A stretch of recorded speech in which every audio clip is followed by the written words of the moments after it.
Nah, kalau yang eksesif, yang mikromanajemen yang eksesif itu yang nggak ada hubungannya, kok ya punya waktu gitu, punya waktu untuk ngecek yang detail-detail. Nah, kadang-kadang ini menyebabkan karyawan eh, cemas ya. Wah, apalagi nih, apalagi nih. Tuh. Mungkin karyawan ngelihatnya tidak sedetail itu gitu.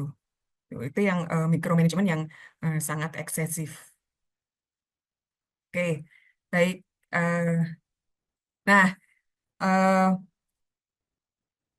mikromanajemen juga tergantung juga karakteristik organisasi gitu. eh Misalnya di dunia kesehatan atau di manufacturing, di bagian-bagian tertentu, maka mikromanajemen bisa diterapkan secara eksesif.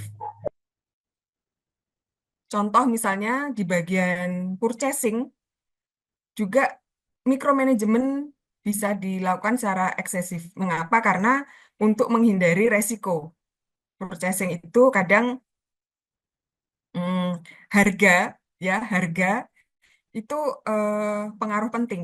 Nah, nggak apa-apa kalau di bagian purchasing dan memang tujuannya untuk perusahaan ya, karena pasti akan mencari yang paling seefisien mungkin gitu.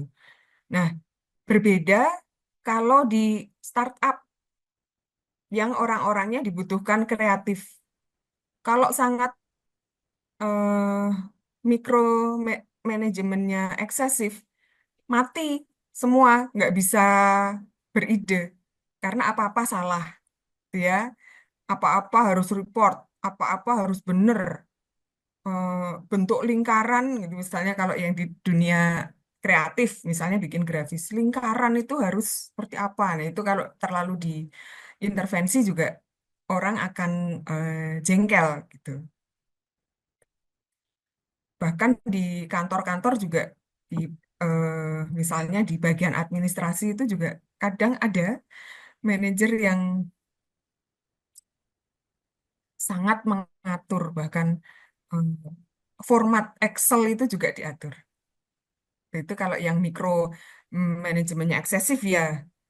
Kalau yang mikro manajemen yang memang substantif ya, ya no problem apapun formatnya itu yang penting logikanya jalan antara kolom satu, kolom 2, kolom 3 ada logikanya. Tapi yang eksesif, wah Ya. itu bisa rame itu salah menempatkan misalnya eh, kolomnya kolom daftar hadir. Nah, itu kolom daftar hadir aja bisa salah kalau misalnya eh, manajernya sangat menerapkan micromanagement. Nah, itu cukup annoying. Nah, ada ada pengaruh satu lagi juga dari karakteristik karyawan. Eh, Setiap karyawan eh, di setiap organisasi itu karakteristiknya memang berbeda-beda. Tergantung potensinya, pengetahuan, keterampilan, nah sikap dan demografi di dalamnya. Bapak Ibu mungkin di company Bapak Ibu orang-orangnya lebih ke konseptual atau memiliki daya analisa yang cukup tinggi gitu. Kalau daya analisanya cukup tinggi, memiliki kemampuan konseptual yang baik,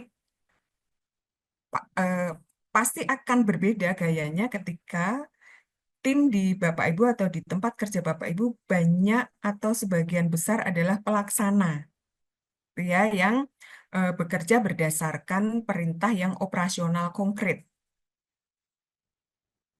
Operasional konkret maka memang harus detail. Sementara yang eh, daya analisisnya bagus, konseptualnya oke, memiliki kemampuan planning and organizing, pasti tidak seneng kalau didikte. Kalau yang pelaksana malah minta didikte. Biasanya level-level yang ada level di dasar atau mungkin level agak menengah, tetapi memang em, daya analisanya tidak cukup untuk mengolah informasi ya, Bapak Ibu.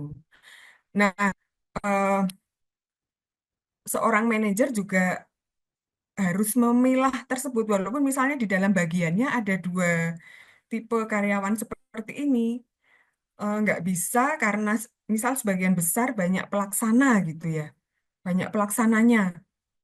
Lalu kemudian ada karyawan yang memiliki kemampuan yang lebih, maka ya tetap harus dibedakan. Yang memiliki kemampuan lebih ini ya kalau bisa jangan didikte. Kasih saja end result-nya akan seperti ini, maka dia akan mulai planning sendiri. Dan kita cuman nanya mana hasilnya, kita monitor sebentar gitu. Tapi kalau dicampur baurkan karena kita biasa mendikte, karena misalnya kita biasa bekerja dengan para pelaksana, gitu ya. Dan di setiap organisasi butuh ya, butuh para pelaksana, gitu. Nah, ketika kita biasa dengan pelaksana dan kita memperlakukan sama dengan orang yang bisa handle pekerjaan planning organizingnya bagus ini, maka pasti ada yang frustrasi. Nah, jadi memang kemampuan kita untuk memetakan itu menjadi cukup penting. Sudah memetakan saja kadang kita juga salah ya, Bapak Ibu sebagai atasan atau manajer kadang juga salah juga. Wah, ini kayaknya sudah saya kasih seperti ini kok tidak working ini karyawan saya atau tim saya. Oke, Bapak Ibu mungkin ada diskusi sebelumnya atau sharing di tempat Bapak Ibu bisa open mic. Eh, Mbak, ini Ya, ada pertanyaan dari Pak Noviar Andi. Apabila hampir semua tugas didelegasikan ke staf sebagai pengejawantahan mikromanajemen, ya. apakah atasan tidak dianggap sebagai makan gaji buta? Meski Oh, oke. sebenarnya saat itu sedang mencoba memberdayakan stafnya, sekaligus sedang melakukan pengawasan, pengendalian, dan penilaian terhadap stafnya. Hmm. Oke, jadi kalau misalnya semua didelegasikan ke staf, nanti atasan ngapain gitu ya? Ya, nanti mungkin di slide berikutnya ada, tetapi izin saya sampaikan, mungkin kita diskusikan sekarang ya, Bapak Ibu.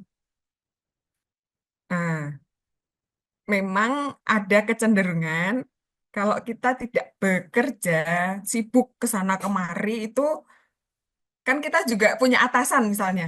Terus kita nggak sibuk ke sana kemari gitu. Wah, kita juga harusnya itu dianggap tidak bekerja. Itu memang ada seperti itu. Tapi yang dibedakan di sini eh, begini, kalau misalnya kita sudah bisa mendelegasikan pekerjaan-pekerjaan yang memang dilakukan eh, kepada staf, maka kita punya banyak waktu untuk berpikir yang lebih strategik. Tuh. Apa yang lebih strategik itu? Ap- Kita lihat departemen kita apa dampaknya terhadap bisnis gitu, atau dampaknya terhadap kalau misalnya di akademik ya, kita bisa banyak waktu luang untuk berpikir bagaimana mencari terobosan-terobosan atau continuous improvement apa nih untuk lebih membuat departemen kita kontributif gitu terhadap perusahaan atau mungkin kalau di pendidikan ya di pendidikan. Jadi punya banyak waktu untuk berpikir kreatif dan strategik. Nah, memang tidak bisa kemudian semuanya didelegasikan ke eh, staf ya, Bapak Ibu. Artinya tidak 100% gitu. Kita juga tetap punya pekerjaan-pekerjaan operasional yang memang kita perlu kerjakan. Tetapi jangan semua operasional staf kita kerjakan atau kita ambil alih. Yang lebih strategik-strategis saja, pengambilan keputusan, strategi ke depan, planning bagaimana menerapkan strategi baru, atau bagaimana membuat sistem lebih efektif dan efisien. Nah, sebenarnya lebih ke situ. Oke. Mungkin ada diskusi lagi, Pak Noviar. Ada pertanyaan lanjutan Bu Ya, dari Pak Beni Rahim. Ora. baik. Kasih apa Lanjut. tuh? Ora. Oke. Dari Pak Beni bertanya, empowering itu gimana cara memberitahukan kepada teman agar kita nggak terkesan magabut? Sejujurnya saya tipikal yang mending mengerjakan sendiri. Kadang jika ketemu orang yang nolak saat dibagikan tugas. Oke. Eh, Pak Beni, eh, kaitannya dengan teman atau dengan tim ya, Pak Beni? Mungkin bisa open mic. Teman dalam tim kerja gitu loh, Bu. Oh, oke. Teman dalam tim kerja, which is itu adalah tugas temannya gitu ya. Betul. Tugas teman. Ini dalam hal profesional atau sosial, Pak? Biasanya profesional, kadang penelitian nih, Bu. Oh, oke. Harusnya teman gitu ya, dan kemudian kita yang handle. Nah, kalau Iya. memang sejajar memang cukup tricky ya, Pak. Karena kalau sama temen itu memang agak-agak eh, kita harus punya selahnya sendiri gitu, punya triknya sendiri. Nah, cuman kalau dengan teman kita punya planning waktu gitu. Misalnya, kayak ini tugasmu. Kalau misalnya belum dikerjakan ya udah ditanyain saja, bisa ditanyakan gitu, sampai mana sampai mana.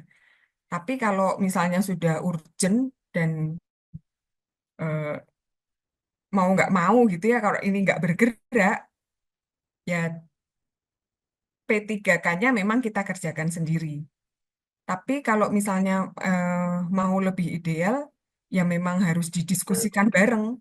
Itu harus didiskusikan bareng lagi, harus duduk bareng lagi. Ini sebenarnya tugasnya siapa, saya tugasnya apa, kira-kira apakah bisa dikerjakan kapan gitu. Memang akhirnya harus ngopi bareng, Pak Beni. Ngopi bareng, duduk bareng, untuk kemudian refocusing lagi pembagian tugasnya. Tapi memang kalau ada temen yang kurang cepet tuh rasanya kita itu udah pengen gercep aja gitu ya. Tuh. Kadang-kadang problemnya adalah diselesaikan di meja kopi nih kalau sama-sama temen ya, kalau sama eh, tim. Oke, baik. Ada pertanyaan lagi Mbak Diva? Sorry Pak Beni, kira-kira mungkin Pak Beni punya solusi yang pernah dilakukan juga Pak? Maaf sambil open mic, Bu. Ya. Tidak open. Kalau saya biasanya yang tadi duduk itu sambil kita ini, Bu, duduk bareng, saya targeting hari itu harus selesai berapa apa. Jadi Hmm. kalau memang misalkan, tapi lebih sering yang akhir tadi P3K karena ditanya nggak ada perkembangan, tanya lagi nggak ada perkembangan, mau refocusing waktunya mepet, Ya, ya, ya, ya, jadi ya. akhirnya ya P3K yang terakhir tadi gitu. Oh, Iya, Pak. Berarti memang ada pilihan begitu ya. Ada P3K atau ya kita duduk bareng gitu. Ya, hopefully sih pengennya ya semua punya responsibility ya, Pak ya. Oke. Thank you, Pak Beni, sharingnya dan pertanyaannya. Mbak Diva, ada lagi kah? Atau kita akan jalan dulu? Mungkin kita jalan dulu aja, Bu. Oke, baik. Baik, kita cek lebih lanjut ya, Bapak Ibu. Nah, ini fokus micromanager dan makromanager. Kita lihat perbedaannya. Saya kira Bapak Ibu sudah sangat mengetahui ya dari sedikit tadi dan dari pertanyaan Bapak Ibu, saya kira sudah mengetahui mana micromanager dan mana makromanager. Saya izin untuk lebih highlight saja. Tuh. Kalau micromanager itu pengen dikte terus. Caranya seperti ini. Bahkan bikin rundown saja harus didikte. Tuh, contoh, waktunya harus didikte, ini ya, format rundown harus didikte, itu ada juga yang seperti itu. Kalau misalnya presentasi, report gitu, salah kolom juga didikte. Nah, itu ada juga yang seperti ini. Nah, padahal kalau micromanager ya fokus aja hasilnya apa yang akan dicapai. Contoh misalnya kita membuat format laporan saja ya, yang kecil. Nanti Bapak Ibu pasti punya eh, hal yang lebih besar lagi, nanti bisa didiskusikan. Nah, harusnya kolomnya ini dulu, harusnya ini dulu, harusnya, nah, itu tuh cukup annoying ya bagi orang-orang yang em, kalau yang substantif sih nggak apa-apa, tetapi kalau tidak substantif itu akan membuang waktu. Lalu kalau yang micromanager, direktif, instruksi dan perintah. Jadi saya maunya begini, begini, begini. Udah, titik, nggak ada feedback lagi dari eh, bawahan atau dari teman. Sementara kalau macromanager, direction saja. Direction saja maunya A, B, C, silakan lu cari cara sendiri. Contoh misalnya mau ke Surabaya, kalau orang micromanager akan menentukan, ini ke Surabaya adalah analogi tujuan perusahaan ya, Bapak Ibu. Jadi misalnya ingin ke Surabaya, kalau yang direktif menentukan mau pakai kereta atau pesawat, itu pun juga diatur pesawatnya mau Lion, mau jam berapa, mau yang dari Cengkareng atau yang dari Halim. Tuh. Kalau yang makro manager dibebaskan. Yang penting sampai sana jam berapa, mana yang lebih efisien, caranya terserah. Hotel juga silahkan dipilih sesuai dengan plafon atau yang dekat dengan venue, agendanya nanti di sana itu dibebaskan. Yang penting directionnya pergi ke Surabaya, agendanya jam sekian. Gitu. Micromanager juga memonitornya itu detail banget. Sudah sampai mana? Sudah beli tiket apa belum? Tiketnya beli di mana? Tiket.com atau Traveloka? Wah, udah dimonitor terus. Sementara kalau yang makro manager, ya sudah, eh, yang penting dapat gitu, membuka peluang. Micromanager memastikan bahwa proses dilaksanakan dan hasil telah tercapai, dan ini menurut preferensi atasan. Salah sedikit, salah. Sementara kalau yang micromanager lebih menekankan ke komitmen. Nah, satu lagi ini ada clearinghouse di micromanager sebagai pengatur jalannya pengerjaan, menerima dan menyalurkan informasi yang diperlukan. Sementara kalau makro manager lebih ke kolaborasi, jadi mendorong jejaring dan koneksi antar kelompok atau tim untuk memastikan ikatan dan jejaring yang kuat untuk melayani organisasi secara menyeluruh. Realnya seperti apa? Contohnya misalnya Bapak Ibu adalah sebagai atasan di sebuah departemen yang memiliki banyak bagian. Tuh, banyak bagian di bawahnya. Eh, Kalau misalnya ada permintaan dari departemen lain, maka itu semua harus ke Bapak Ibu. Bapak Ibu dulu, saya yang akan menerima segala permintaan dari banyak departemen dan saya yang akan mengarahkan ke anak buah. Bagian A mengerjakan ini, bagian B mengerjakan, bagian C mengerjakan ini. Sementara untuk makro manager memberikan ruang untuk bagian-bagian tersebut berkolaborasi dengan departemen lain.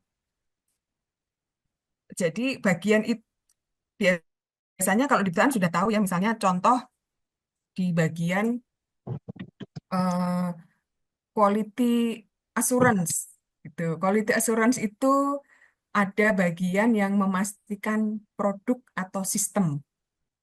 Nah, produk atau sistem. Kalau misalnya ada hal-hal yang terkait dengan produk atau sistem, seorang QA manager yang micromanager, dia maunya ke dia semuanya, baru kemudian turun ke bawah. Sehingga dari bagian yang lain akan eh, ke manajer tersebut. Tetapi kalau misalnya ia seorang makromanager, semua orang boleh langsung berhubungan dengan bagian-bagiannya, mana yang akan memastikan produk dengan baik, mana yang akan memastikan sistem dengan baik. Bebas, tetapi tetap manajernya terinform. Jadi ada bagian-bagian koordinasi yang berjalan. Jadi tidak digenggam semuanya oleh manajernya. Bebas semuanya, tetapi tetap koordinasi dan manajer melakukan kontrol secara berkala atau tadi verifikasi, audit berkala gitu. Atau memang membuat sistem report. Oke, baik. Kita lanjut. Oh ya, gimana Mbak Diva? Ini ada pertanyaan, Mbak. Ya, Eh, Apakah ada kondisi tertentu dalam organisasi yang sebenarnya membutuhkan micromanaging, atau sebenarnya micromanaging ini sepenuhnya buruk? Gitu. oke, baik. Em, mik- Micromanaging dan macromanaging gitu ya. Nah, nanti kita akan sesuaikan dengan tadi organisasi, organisasi, tipe departemen, dan juga dengan karakteristik karyawannya. Dan tidak 100% kita karena mikromanajemen ini kok kayaknya kesannya tidak menyenangkan, maka wah, yes kita tidak menggunakan mikromanajemen. Atau 100%, ya kalau bisa ya 1% aja. Dan tergantung itu tadi organisasi dan tipe karyawannya. Untuk bagian-bagian tertentu yang krusial seperti manufacturing, eh,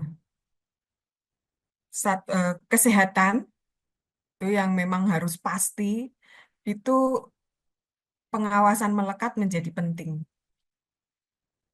Pembuatan produk di lini bawah itu tetap harus ada pengawasan melekat. Maka contoh misalnya pembuatan produk itu ada, kalau di perusahaan saya gitu ada yang namanya in process control. Jadi pas prosesnya berjalan itu ada yang ngontrol. Tuh, ada yang ngontrol. Sebelum keluar pun ada yang ngontrol lagi. Tuh, karena eh, itu memerlukan kontrol sehingga barang-barangnya itu bukan barang defect gitu. Sehingga kalau udah defect nanti kita perlu banyak uang lagi untuk rework, untuk recall gitu. Jadi memang ada hal-hal tertentu. Nah, mikromanajemen sebaiknya memang tidak diterapkan di pekerjaan-pekerjaan yang sifatnya kreatif gitu, atau lebih banyak continuous improvement yang dibutuhkan. Karena once sudah semuanya didikte, nanti continuous improvement-nya agak sedikit berkurang. Tuh, nah, eh, detail ya, detail. Kalau misalnya tidak berhubungan dengan pelanggan, itu eh, no problem menurut saya ya. Kita nggak usah terlalu yang detail banget, tapi once ada hubungannya dengan pelanggan atau pihak luar, itu harus. Contoh misalnya, tadi contohnya adalah goodie bag, misalnya ada sablon yang agak kurang bagus gitu, ya sudah, apa? Oh oke, temuannya udah minta ke vendor, dah selesai. Nggak usah terlalu di orangnya yang pesen disalah-salahkan atau ini dihubungkan dengan penjualan yang turun gitu, nggak perlu. Tetapi begitu ada kemasan yang itu typo, nah itu kan detail. Misalnya ada kemasan yang harusnya bilang safe gitu ya, tapi safe-nya itu yang harusnya F jadi V gitu. Itu detail. Tapi ada hubungannya dengan pelanggan karena pelanggan akan langsung melihat image kita. Atau hurufnya salah. Itu detail. tapi ada hubungannya dengan image kita dengan pelanggan. Nah, itu harus intinya yang substantif. Nah, itu kita perlu cek dan kontrol. Tapi kalau yang nggak substantif, yang em, istilahnya perusahaan nggak akan ambruk lah kalau begini ya, kita bisa alokasikan waktu untuk yang lain. Begitu, Mbak Diva. Oke, ada satu pertanyaan lagi, Mbak, yang cukup menarik juga menurut Ya. saya. Apakah tipe atasan yang mikromanajemen merupakan cerminan dari salah satu sifatnya yang perfeksionis atau narsistik? Nah, Wah, bagus banget pertanyaannya. Kita akan coba buka ya slide berikutnya ya, Mbak Diva. Bagus banget pertanyaannya. Kalau bahasa Jawanya ngerti saat durunge winarah gitu. Nah, oke baik. Ke slide berikutnya saya izin untuk sharing untuk dampak mikromanajemen dulu ya. Mikromanajemen yang eksesif gitu. Eh, untuk organisasi mikromanajemen kemajuannya cukup stagnan. Tuh, karena apa menggunakan pola-pola lama yang menghambat pencapaian tujuan. Sibuk di internal, kesalahan internal. Proses di dalam harus perfect gitu. Perfect banget. Salah sedikit dimarahin yang ini. Salah sedikit saja heboh satu perusahaan. Tuh. Saling menyalahkan karena yang ini nggak perfect, semuanya saling menyalahkan sehingga sibuknya itu di internal. Ini dampak mikromanajemen yang cukup krusial karena hubungannya dengan organisasi. Lalu bagaimana dengan atasan atau manajer? Nah, atasan yang tergantung banget dengan hal-hal detail, waktu untuk berpikir strategis kurang. Tadi ada pertanyaan ya, nanti, wah, dikiranya saya gabut nih.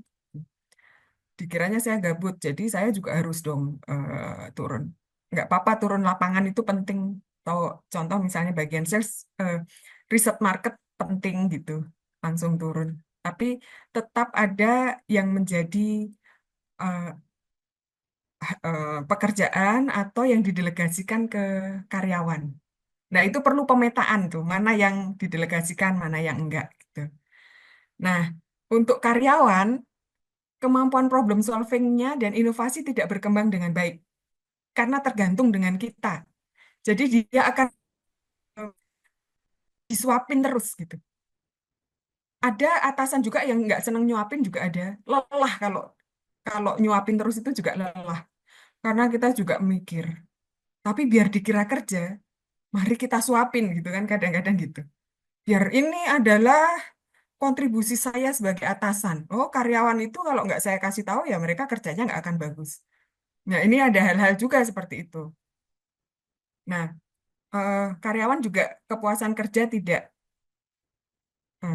cukup puas ya. Seperti yang tadi di riset yang awal, kalau terlalu di micromanage itu juga em, pengen pindah tuh, untuk karakteristik karyawan tertentu. Tapi karyawan itu juga nggak bodoh. Dia juga akan seneng itu berada di zona nyaman. Udahlah, tenang aja, nanti juga atasanku yang ngerjain, gitu.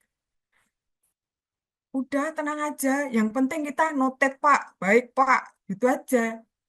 Nanti atasan juga kok yang akan ngerjain. Lah, kita eh, ngasih ide juga nggak bakalan didengerin. Udah, tunggu aja arahan. Karyawan juga akan sangat nyaman di situ, yang mana nanti tidak akan membuat pergerakan ke organisasi. Tuh, karena orangnya ya tenang-tenang aja, camper semua gitu, karena atasannya terlalu dominan. Tidak ada kesalahan untuk pembelajaran, tidak diakomodasi di situ. Nah, dampaknya di pelanggan, Bapak Ibu, karena sibuk di internal, micromanage yang sangat detail gitu, tetapi tidak move kemana-mana, maka pelanggan tidak akan mendapatkan manfaat maksimal dari harga dan kualitas barang atau jasa yang ditawarkan oleh organisasi. Mungkin di perusahaan lain, hal-hal semacam ini sudah didelegasikan dan memiliki hierarki yang jelas sehingga produk di produk atau jasa sangat efisien, biaya-biaya atau waktunya lebih singkat, sehingga terdeliver ke pelanggan itu lebih cepat. Cost-nya di internal juga sedikit gitu. Maka pelanggan akan lebih mendapatkan kepuasan dari barang atau jasa yang ditawarkan oleh perusahaan atau organisasi tersebut. Nah, impact-nya memang ke pelanggan. Bagaimanapun end result, ending-nya itu di pelanggan. Nah, ini dampak-dampak mikromanajemen yang terlalu eksesif. Nah, eh, nah ini mengapa micromanaging nih? Mengapa micromanaging tadi ada pertanyaan? Nah, ada tekanan dan budaya perusahaan ya, Bapak Ibu nanti kita akan cek juga hubungannya dengan orang-orang yang ada di dalam perusahaan tersebut. Nah, atasan juga selalu ingin mengendalikan dan perfeksionis. Betul banget, Pak. Perfeksionis. Salah sedikit saja bisa heboh. Tuh. Apa kalau ada hubungannya dengan pelanggan? Memang harus heboh. Tapi kalau tidak ada,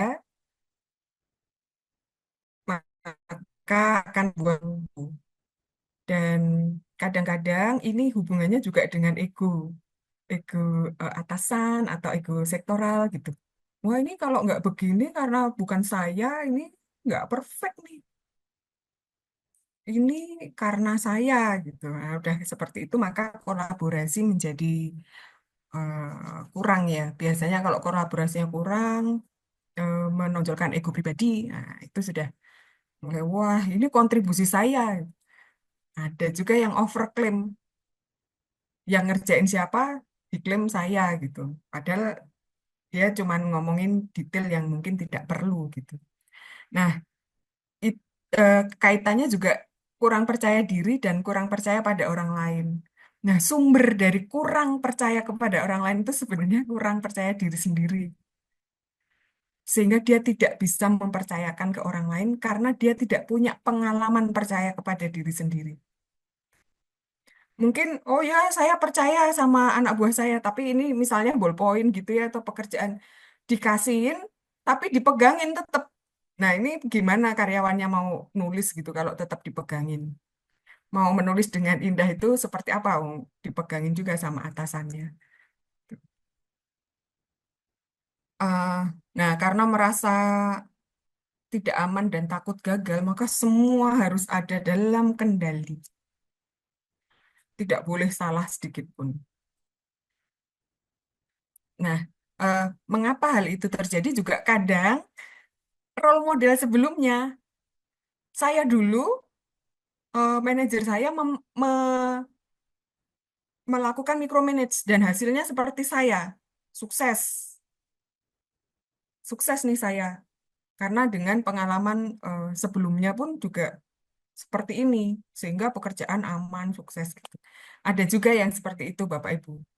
Tapi ada juga pengalaman mikromanajemen sebelumnya yang sangat ketat, ambiar juga ada karena sudah berubah, karyawannya berubah, yang tadinya eh, Gen X saja sebenarnya nggak suka ya di micromanage gitu. Apalagi yang bawah-bawah itu, milenial, Gen Z itu juga apalagi nggak suka di seperti itu. Maka memang harus betul-betul melihat tipe-tipe karyawan Bapak Ibu. Nah, sebenarnya mikromanajemen itu tidak tidak semata-mata buruk karena orang-orang yang belum berpengalaman itu perlu dicek, diberikan tugasnya, detailnya kayak gini, dicek, diawasin, baru setelah selesai udah bisa, nah baru kita bisa eh, move ke makro manajemen. Nah, tadi ada pertanyaan dari Pak Noviar ya, nanti dikira gaji buta. Nah, itu karena bekerja diidentikan dengan sibuk. Begitu sibuk, begitu multitasking, maka itu saya bekerja. Nah, padahal kalau kita bisa pilah-pilah, pekerjaannya bisa di-manage, bisa jadi kita efisien, eh, misalnya bisa di-manage nih, maka mungkin headcount-nya bisa dikurangi. Gitu. Karena kita bisa manage, nggak semata-mata sibuk ke sana kemari. Ternyata setelah di-press, ternyata pekerjaannya nggak banyak juga. Jadi sebenarnya dengan berpikir strategis, kita bisa terus continuous improvement. Tapi nanti kalau saya diem aja, nggak pikirannya nggak punya kerjaan, nanti tersisa powernya akan dihilangkan. Nah, itu ada juga hal seperti itu yang dipikirkan oleh manajer. Oke. Apalagi kadang-kadang ini juga mengerjakan pekerjaan orang lain. Wah, ini saya kerjakan. Departemen lain dikerjakan oleh eh, eh, apa manajer tersebut supaya tampak tampil bahwa saya bekerja.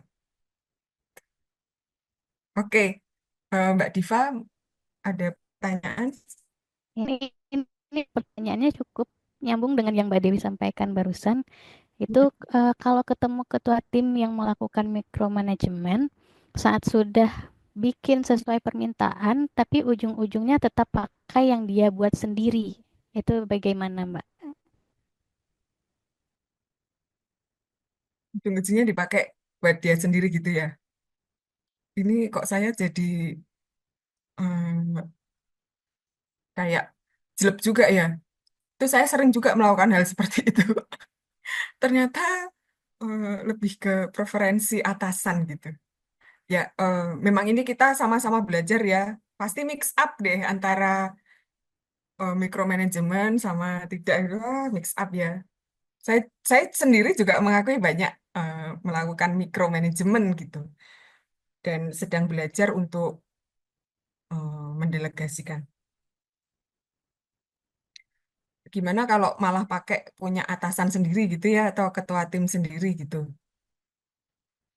Hmm, kalau mungkin ada eh, teman-teman lain yang punya pengalaman yang sama dan punya tips dan trik yang pernah dilakukan dan itu efektif, mungkin Bapak Ibu ada yang mau share juga mengenai case ini?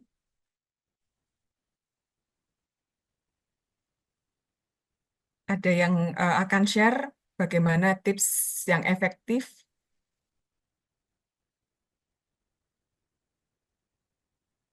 Oke, kalau begitu mungkin tips dari eh, saya mungkin ya. Em, Sebelumnya memang kita perlu konfirmasi lagi ke ketua tim atau ke atasan kita. Once sudah contoh misalnya tadi menggunakan format, dia meminta kita melakukan pekerjaan sesuai dengan apa yang diminta oleh atasan. Kalau memiliki atasan yang sering kemudian memakai pekerjaannya sendiri setelah kita kerjakan, nah itu sebelum kita kerjakan kita konfirmasi sekali lagi apa yang diminta oleh eh, atasan kita. Oke, saya minta tolong dibuatkan A ya. Nah, kita nanya dulu. Oke, Pak. Bapak yang Bapak maksud adalah A. Seperti ini ya, Pak. Kita konfirmasi dulu, kita minta persetujuannya terlebih dahulu. Kalau ada masukan dari atasan kita, ya baru kita ubah lagi gitu. Persepsi kita ubah, disesuaikan dengan eh, kemauan atasan kita. Tapi yang penting kita melakukan konfirmasi terlebih dahulu supaya kita mengikat komitmen dari atasan kita. Sudah kita konfirmasi lagi, kemudian setelah itu kita buat, kita sampaikan lagi ke atasan dan kalau misalnya atasannya aware, ya karena tadi 91% tidak menyadari. manajer itu 91% tidak menyadari ya. Termasuk mungkin saya juga ada di situ. Nah, 91% tidak menyadari. Jadi kalau dia sadar, dia, oh ya saya sudah mengikat komitmen, maka akan memakai tugas Bapak Ibu. Tapi kalau dia tidak menyadari dan kemudian menggunakan punyanya sendiri, ya besok-besok lagi kita konfirmasi lagi. Sekali, 2 kali, 3 kali dikonfirmasi kok masih tetap pakai punya Bapak tersebut, ya ya sudah besok kita nanya nih, Bapak, Bapak punya format nggak Pak? Nanti saya tinggal isi nih Pak. Gitu. Tapi setidaknya kita sudah eh, memberikan ide kita. Nah, ini memang sumber-sumber frustrasi ya. Tapi ya nggak apa-apa, kita tetap harus sesuaikan juga gitu. Permintaan atasan tetap kita tanyakan dan kita konfirmasi terus sampai kemudian memiliki kesepakatan, komitmen dan persetujuan antara kita dengan atasan. Memang agak lama jalannya, jalannya memang agak lama tapi ya nggak apa-apa untuk kemaslahatan dua belah pihak. Begitu Mbak Diva, ada pertanyaan lagi?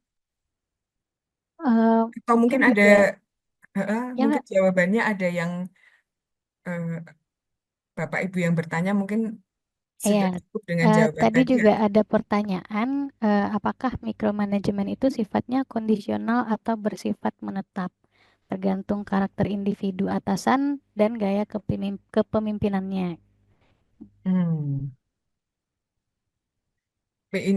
Menetap atau kondisional ya. Betul. Ini kalau teman-teman teman-teman mungkin yang banyak psikolog ya yang memiliki kemampuan detect pasti ada yang sebagian menetap, sebagian ada yang memang cuman perlu latihan aja. Tapi ya yang menetap itu ya ada. Biasanya kalau atasannya itu dominan dan sangat detail. Wah, itu orangnya dominan dan sangat detail. Kita yang siap-siap tabung oksigen. Intinya gitu ya. Tapi ya nggak apa-apa karena bagaimanapun eh, kita akan terus menyesuaikan gitu. Ciri-ciri orang dominan dan detail itu gimana? Dia dominan, detail, tapi jangan saya ngerjain, yang ngerjain orang lain gitu. Nah, kan tinggal kita nyalah-nyalain bawahan gitu. Oh, ini salah, oh, kurang perfect ini, bla, bla, bla, gitu. Itu ada juga yang memang dari tipe kepribadiannya seperti itu. Nah, bagaimana kita sebagai bawahan yang memang memiliki atasan yang sudah cukup menetap gitu ya kepribadiannya. Karena kita ketemu dengan atasan kita kan juga sudah punya eh, style masing-masing ya. Kalau dengan yang dominan dan detail seperti itu ya kita nggak perlu apa menyek-menyek atau berbunga-bunga kalau ngomong. Eh, Kalau kita ingin dilihat dengan orang-orang yang seperti ini ya sebelum atasan kita eh, mendikte atau dan lain sebagainya, kita come up dulu dengan hasilnya. Pak, ini sudah saya kerjakan seperti ini. Totalnya seperti ini, menurut Bapak seperti apa? Nanti dia akan memberikan versi seperti ini. Nah, ketika dia memberikan masukan, atasan memberikan masukan, kita tangkap itu. Kita tangkap, oh POV-nya seperti ini, cara berpikirnya seperti ini. Berarti Bapak ini tidak perlu berbunga-bunga, maunya langsung ya. Kita feeding yang simple, langsung. Kita pastikan, Pak, ini sudah saya kerjakan seperti ini. Menurut Bapak seperti apa? Karena orang-orang seperti ini juga senang kalau misalnya dia memberikan persetujuan gitu atau doa restu atas pekerjaan kita juga senang. Tuh, ada menetap, kalau kondisional ya biasanya yang bisa menyesuaikan diri ya. Tapi memang ada sebagian yang memang itu adalah menetap. Ya, kalau kita yang memiliki atasan seperti itu, ya kita penyesuaiannya memang agak luar biasa, tetapi bisa. Kita nanti bisa kok. Kalau misalnya orang-orang dengan atasan yang seperti ini, once kita sudah bisa nemu polanya, tidak menutup kemungkinan kita dipercaya. Malah kita dipercaya kalau kita udah tahu polanya. Jadi eh, dipercaya untuk hal-hal tertentu ya. Itu malah bisa. Asal kita udah tahu pola atasan yang seperti itu. Oke, ada pertanyaan lagi Ini juga cukup menarik, Mbak. Eh, dari dari siapa Bu pertanyaan? Primawalani, Ya, bagaimana jika atasan merasa tidak perlu mengarahkan, justru bawahan yang selalu ingin didikte? oke.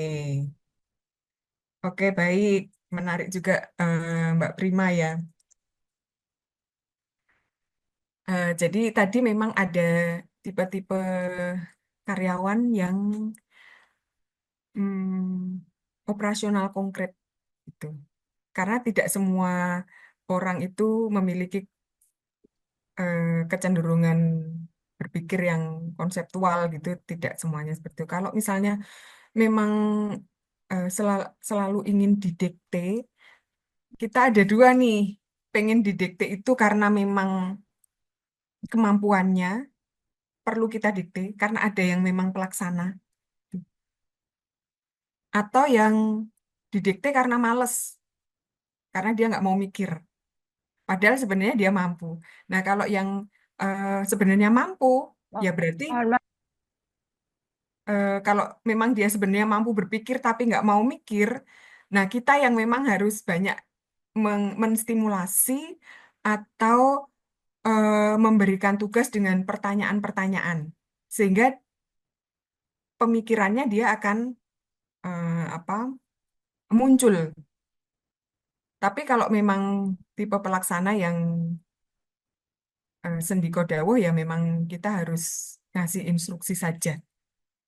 Begitu, Mbak Prima. Tetap ada dua.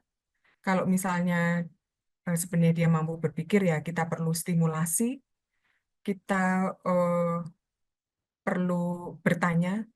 Contoh, menurutmu gimana? Baiknya gimana kalau menurutmu? Nah, itu contoh-contoh menstimulasi. Coba saya pengen tahu nih, kalau dari sudut pandangmu, enaknya seperti apa? Wah, saya nggak tahu, Bu. Susah ini, Bu. Ya udah, kamu pikir dulu deh. Itu bisa. Tapi kalau kan kita tahu ya, wah ini pekerjaan-pekerjaan operasional konkret, ya udah diminta aja. Contoh untuk level-level tertentu memang perlu diinstruksikan saja. Kayak seperti misal cleaning service, nah itu udah instruksi saja. Maksud saya bukan semata-mata instruksi ya. Kadang-kadang kita juga perlu coba kamu cek ini ruangan ini kira-kira mana yang masih kurang oke. Nah, itu salah satu stimulasi juga untuk level-level yang memang sebenarnya adalah operasional konkret. Tetapi ada kita memang perlu menyadari bahwa memang ada yang perlu didikte. Oke, begitu Mbak Diva. Oke, Oke, Mbak. Mungkin bisa lanjut. kita lanjut dulu ya, Bapak Ibu. Nah, ini ada studi kasus. Nanti kami mohon mungkin ada 3 ya Mbak Diva ya.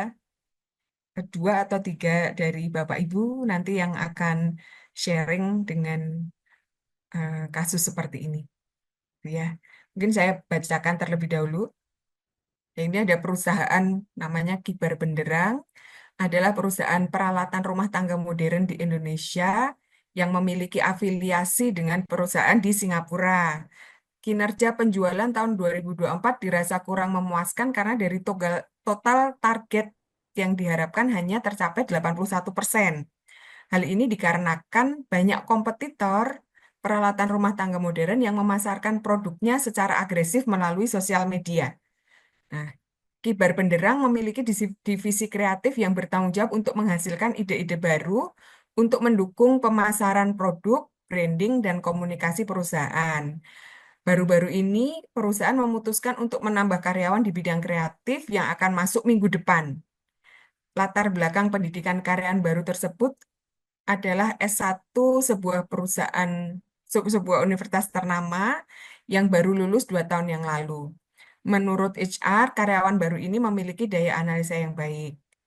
Ia pernah bekerja di sebuah perusahaan agensi periklanan selama 1 tahun dan mencoba tantangan baru. Perusahaan sedang mengupayakan untuk melakukan pemasaran secara online dengan menggunakan Key Opinion Leader atau KOL yang diharapkan dapat menaikkan sales perusahaan tersebut. Divisi kreatif terdiri dari Anda, dari Bapak Ibu, seorang kreatif manager dengan tim, 1 orang communication strategist, 2 graphic designer, dan 1 staf administrasi. Nah, sebagai seorang kreatif manager, bagaimana langkah-langkah Bapak Ibu dalam melakukan penugasan untuk karyawan baru tersebut agar mendapatkan manfaat secara maksimal bagi tujuan perusahaan? Monggo, mungkin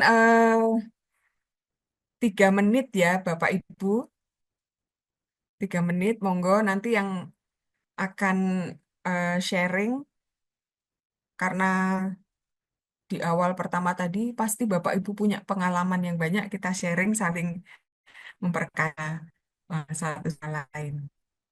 Oke, monggo 3 menit dari sekarang.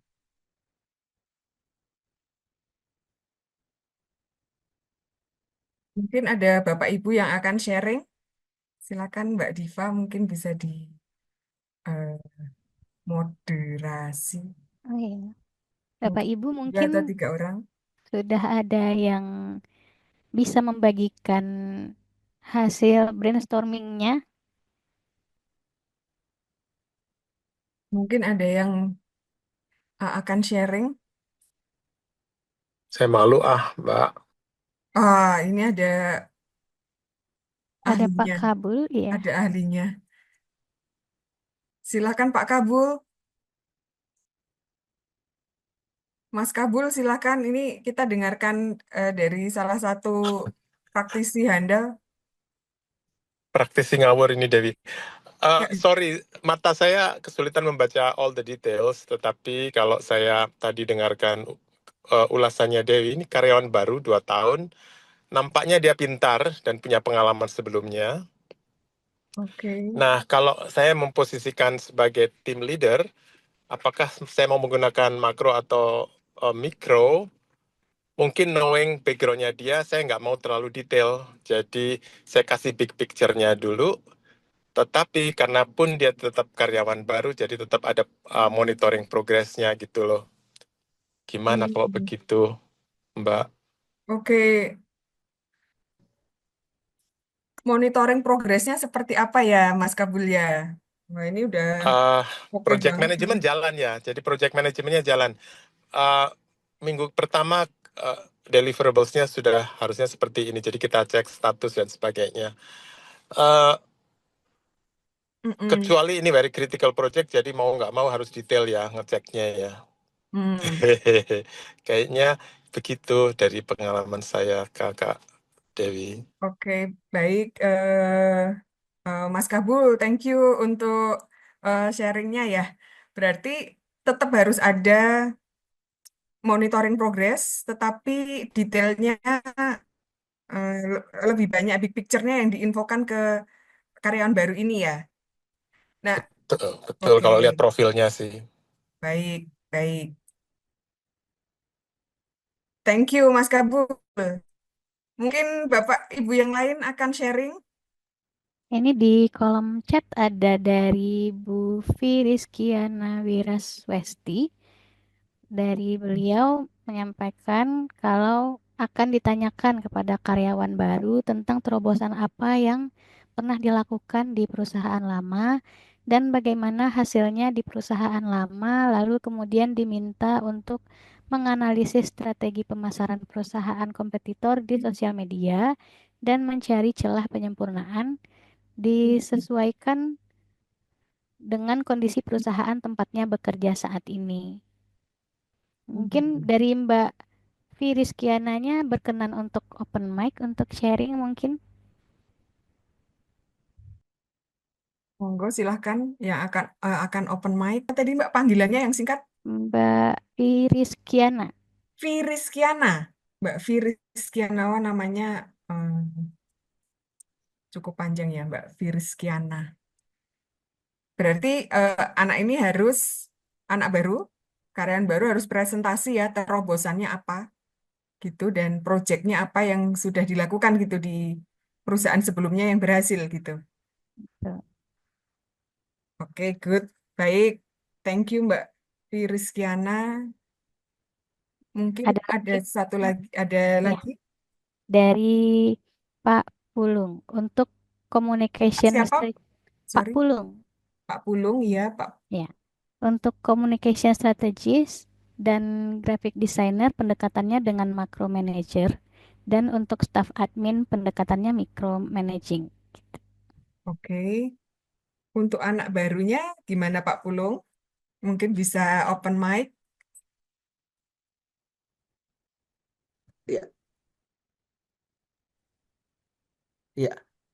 Apakah masuk suara saya, Mbak Fani? Masuk. Ya. Mohon maaf Bu, saya apa namanya kamera. Jadi kalau untuk yang anak baru, kalau secara position lebih banyak menggunakan makro manajemen, tetapi tadi mungkin hampir sama dengan yang sebelumnya, kita juga harus melihat dari sisi individunya, Ya. karena dari pengalaman 2 tahun baru lulus itu kita tidak tahu waktu mahasiswa dia itu cukup aktif tidak, dia punya portofolio tidak. Tetapi kalau dia tidak punya, ya meskipun kemampuan daya analisisnya baik, maka biasanya ada masalah pada penerapan real di lapangan. Tapi kalau dia aktif, dia Ya. banyak beraktivitas ya selama mahasiswa dan sebagainya punya portofolio, maka kita tetap bisa manajemen itu. Mm-mm. Kurang lebih seperti itu, Bu. Oke, baik. Terima kasih Pak Pulung. Oke, jadi kalau dari Pak Pulung tetap ada scan ulang ya Pak untuk karyawan baru ini ya.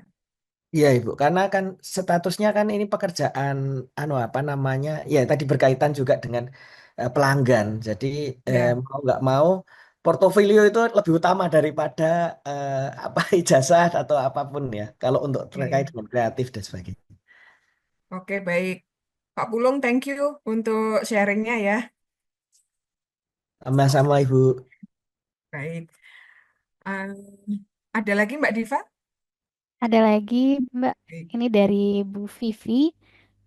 Karyawan baru harus bonding dulu dengan tim saya, menumbuhkan trust dari teman-teman lainnya supaya proyek yang akan dikerjakan bersama-sama bisa lancar dan meminimalisir konflik. Bonding dulu ya, berarti tetap penyesuaian dari Bu Vivi. Betul. Nah, ini ada lagi Bu dari Mas Chandra Suryatmaja menyampaikan tujuan perusahaan dan KPI target tahun berjalan, kemudian mengkomunikasikan timeline yang sudah disepakati bersama, memberikan exercise kepada yang bersangkutan untuk mengetahui sudah link dengan budaya perusahaan. Metodenya mix makro dan mikro. Mix makro dan mikro. Oke, ada lagi? Sudah, Mbak. Sudah. Wah, dari 4 ini bervariasi ya. Dari Pak Kabul, pendekatannya karena melihat background, maka mostly makro. Dari Mbak Firiskiana lebih melihat ke terobosan-terobosan yang pernah dilakukan. Dari Pak Pulung melihat portofolio dulu dan scan ulang. Tuh, Mbak. Dari Mbak Vivi tetap harus penyesuaian dengan timnya Mbak Vivi terlebih dahulu. Dan dari Pak Chandra, mix mikro dan makro. Wah, keren banget. Semuanya sudah terangkum dengan baik. Bapak Ibu ini pasti sudah banyak pengalaman di perusahaan dan tempat kerja masing-masing ya, Bapak Ibu. Oke, eh, anak ini baru 2 tahun dengan daya analisa yang baik. Tetap ketika masuk kerja, tetap harus ada edukasinya dulu. Tadi Pak Chandra bilang tetap ada tujuan KPI, terus bonding. Nah, itu memang harus mikro dulu di awal karena anak baru gitu.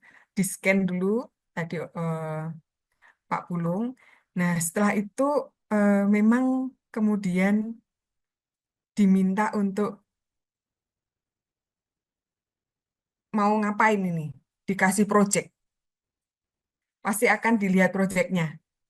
Nah, once sudah diinformasikan detail, tetap harus ada arahan dari Bapak Ibu atasan. Setelah itu, karena daya analisisnya bagus, dikasih project. Ceret, projectnya apa? Setelah dikasih project, itu nih, dengan project ini, bagaimana planning and organizing-mu?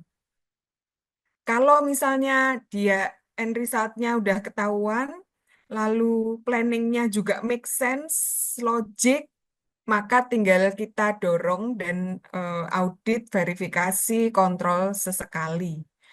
Dia jalan sendiri bisa. Tapi kalau misalnya dari eh, resultnya ketahuan, tapi kok kemampuan planning organizing-nya dia nggak kurang oke, nah itu berarti memang pendampingannya sampai ke hal-hal yang lebih detail. Ini bisa dikembangkan, tetapi memang kalau misalnya planning organizing-nya belum jalan ya Bapak Ibu, eh, masih bisa dikembangkan. Cuman waktu kita untuk mendampingi, mengontrol lebih lama daripada ketika dia planning and organizing-nya udah oke. Kalau udah oke, wah kelihatan make sense, bla, bla, bla, udah bisa jalan sendiri ya kita pegang end result-nya saja. Tuh, jadi masukan dari Bapak Ibu ini saling melengkapi satu sama lain ya. Dan eh, keren banget. Bagus, terima kasih. Terima kasih Bapak Ibu. Nah, kita akan move. Boleh ya? Wah, ini harusnya dapat. Tanya dong kakak DJ, tapi nggak bisa Oke, buka. ada Ibu Suhu.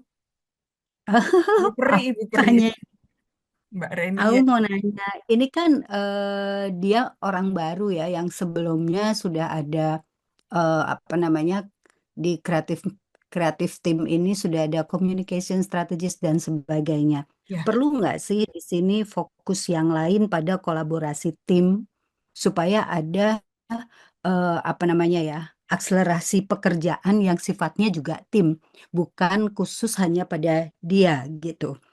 Itu pertanyaan yang pertama ya. Nah, kemudian sebagai creative leader di sini, kita tuh perlu nggak sih mengembangkan leadership masing-masing anggota tim itu di dalam kerja tim? Jadi sejauh mana kolaborasi dengan tim ini harus diutamakan?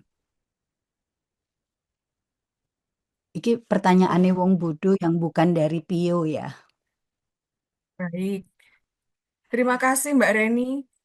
Ini pertanyaannya pinter banget Mbak. Jadi aku ya coba jawab ya Mbak Reni ya. Nanti kalau ada yang kurang-kurang mohon diberikan masukan juga. Mbak Reni itu ahli psikologi forensik ternama. Baik Mbak, jadi memang di awal ada bonding ya tadi dari Mbak Vivi ya untuk membangun trust terlebih dahulu. Lalu untuk penugasan kepada karyawan ini, penugasannya tetap harus ada end result-nya ditanyakan dulu nih. Dia bisa nggak? Dia modelnya pendekatannya makro atau mikro. Kalau sudah eh, dia udah tahu end result-nya, tahu planning organisasinya berarti cukup bisa dilepas. Kalau misalnya belum, maka kita akan pendampingan terus-menerus gitu. Nah, Untuk karyawan baru juga Mbak Reni ada memang diseyogyakan ada onboarding terlebih dahulu. Nah, onboarding ini selain teknis, tujuan KPI, tadi juga bonding dulu dengan karyawan dan diselaraskan dulu tujuan tim kreatif ini apa. Tuh, karena eh, kalau kita lihat di sini, ternyata kan apa sih yang diperlukan? Ternyata yang diperlukan memang untuk sosial media. Sementara sosial media atau eh, digital marketing ya, digital marketing. Sementara yang ada di tim ini adalah communication strategist yang membuat eh, skenarionya, skenario bagaimana berkomunikasi, ada graphic designer dan satu staf administrasi. Memang yang pertama adalah diinfokan terlebih dahulu bahwa ini memang tim baru ini akan ada di bagian digital marketing atau social media management yang nanti juga akan handle key opinion leader yang diharapkan bisa eh, apa berkompetisi dengan perusahaan sejenis gitu. Mbak Reni, makasih dulu, makasih untuk eh, masukannya, terima kasih juga tadi. Berarti semakin lengkap ya, Bapak Ibu dari Bapak Ibu, bahwa memang kalau karyawan baru harus ada onboarding dulu, berarti mikro manajemen dulu, kemudian kita lihat scan, baru kemudian makro manajemen. Terima kasih Kakak DJ. Luar Makasih, biasa. Yani. Mungkin ada yang lain lagi nih, para suhu yang lain akan memberikan masukan. Oke, baik. Kita, Nulis tadi Mbak DJ, Anjay, waduh Urun ini suhu Rembu, yang lain lagi nih. nggak on cam ya, maaf. Baik, Saya dengan Yuli Mbak DJ. baik, Eh, Mbak Yuli. Kalau menurut saya, eh, meskipun yang bersangkutan pengalaman di bidang kreatif dan sekarang juga akan masuk di perusahaan kita untuk bidang yang sama, tapi kan mungkin challenge yang dihadapi itu tidak persis sama. Kemudian customernya, karakteristiknya juga mungkin tidak persis sama. Lalu mungkin juga yang bersangkutan belum tahu hal-hal apa yang pernah dilakukan begitu, sehingga perlu disempatkan nih oleh manajernya untuk berdiskusi, berkomunikasi, untuk membuat yang bersangkutan tune in gitu dengan organisasi kita. Eh, Apa namanya? Feel-nya dapat gitu ya. Oh, organisasi ini sedang apa, ada masalah apa, kemudian customer-nya seperti apa gitu ya. Sehingga dengan feeling itu dia bisa memunculkan kreatifnya. Nah, mungkin pada saat dia memunculkan kreatif ini juga perlu ada diskusi sparring dengan kita sebagai manajernya karena tidak menutup kemungkinan kan ide-idenya kan adalah hal-hal yang sudah pernah dilakukan atau sudah pernah terjadi, tapi kemudian ada kendala sehingga ada sparring ya untuk diskusi. Tidak berarti tidak bisa dilakukan, mungkin dia punya pendekatan lain yang bisa membuat itu tetap dilakukan tapi dengan modifikasi sana sini gitu ya.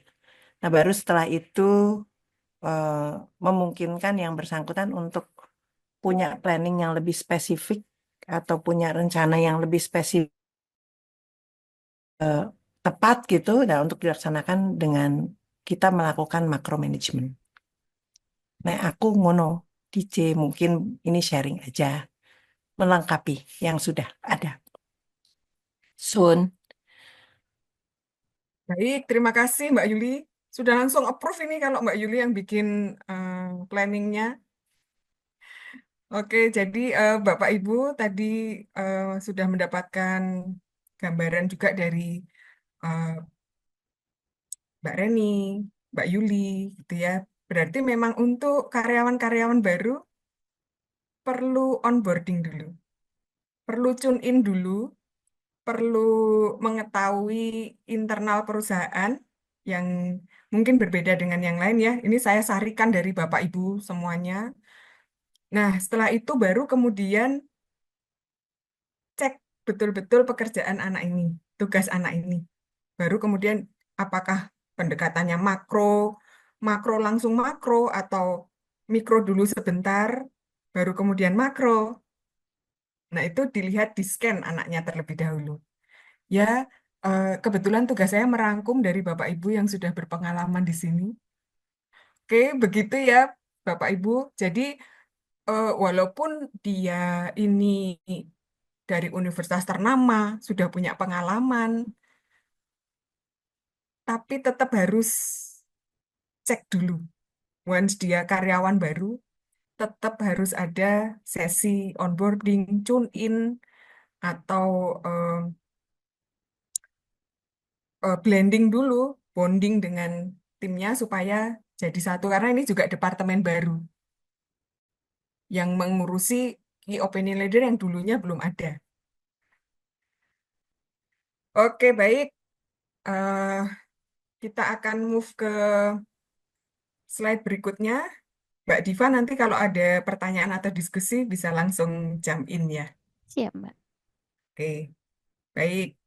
Nah, sebenarnya jawaban Bapak Ibu tadi sudah sangat selaras dan align dengan teori atau konsep situational leadership. Ya, sekarang banyak sekali konsep leadership ya, ada servant leadership, ada transformational leadership. Nah, dalam case ini eh, kita pakai dulu yang situational leadership. Nah, ini bagaimana micromanagement dengan situational leadership. Selaras sekali dengan jawaban Bapak Ibu semuanya. Nah, ini kalau di karyawan yang masih ada di S1 ya, ada di area kanan bawah, itu direct yang harus didirect karena dia baru datang gitu ya, harus direktif daripada suportif. Memang harus ada telling dulu karena dia baru mengenali gitu. Biasanya ini karyawan-karyawan baru. Kita perlu telling, tapi tellingnya kita sesuaikan.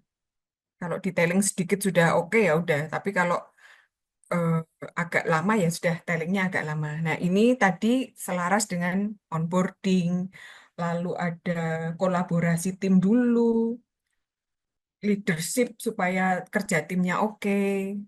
Nah, ini detailing, mengetahui bagaimana challenge di perusahaan tersebut, customernya seperti apa gitu, telling. Lalu masuk ke area yang kedua, yaitu selling. Asumsinya sudah tahu, tuh, sudah tahu, tapi kita perlu mendorong atau eh, membuat dia tertarik gitu ya, untuk engage dengan pekerjaan ini. Misalnya tadi diberikan project, dia sudah engage, nah kita tinggal selling. Kemudian dia nanti akan berpartisipasi dan kalau sudah oke gitu ya sudah delegating. Nah, kadang-kadang mix up di sini. Mix up sebagai manajer mungkin kita juga merasakan dulu gitu. Sebenarnya kita udah bisa, tapi kalau detailing terus ya kita frustrasi gitu. Tapi kalau nggak ada tellingnya, nggak ada apa-apanya, tiba-tiba langsung kita langsung didelegasikan tugas gitu ya mumet juga. Jadi memang ada tahapan-tahapannya. Ternyata kemampuan leadership kita juga diasah ya di sini Bapak Ibu. Dan itu sangat sangat bervariasi sekali. Kemampuan kita dengan kondisi lapangan pun juga luar biasa gitu. Harus penyesuaian terus-menerus. Itulah mengapa yang namanya leadership itu adalah topik yang terus-menerus dibicarakan karena ini adalah hal yang paling kompleks di dalam organisasi, itu leadership. Maka ada banyak sekali eh, bahasan pelatihan itu mengenai leadership. karena ini yang paling kompleks dan paling menantang. Nih, nanti kita akan belajar juga dari Bapak Ibu di sini ya. Para peserta ini juga para leader yang sudah berpengalaman pasti tuh, dan banyak sekali variasinya. Oke, baik.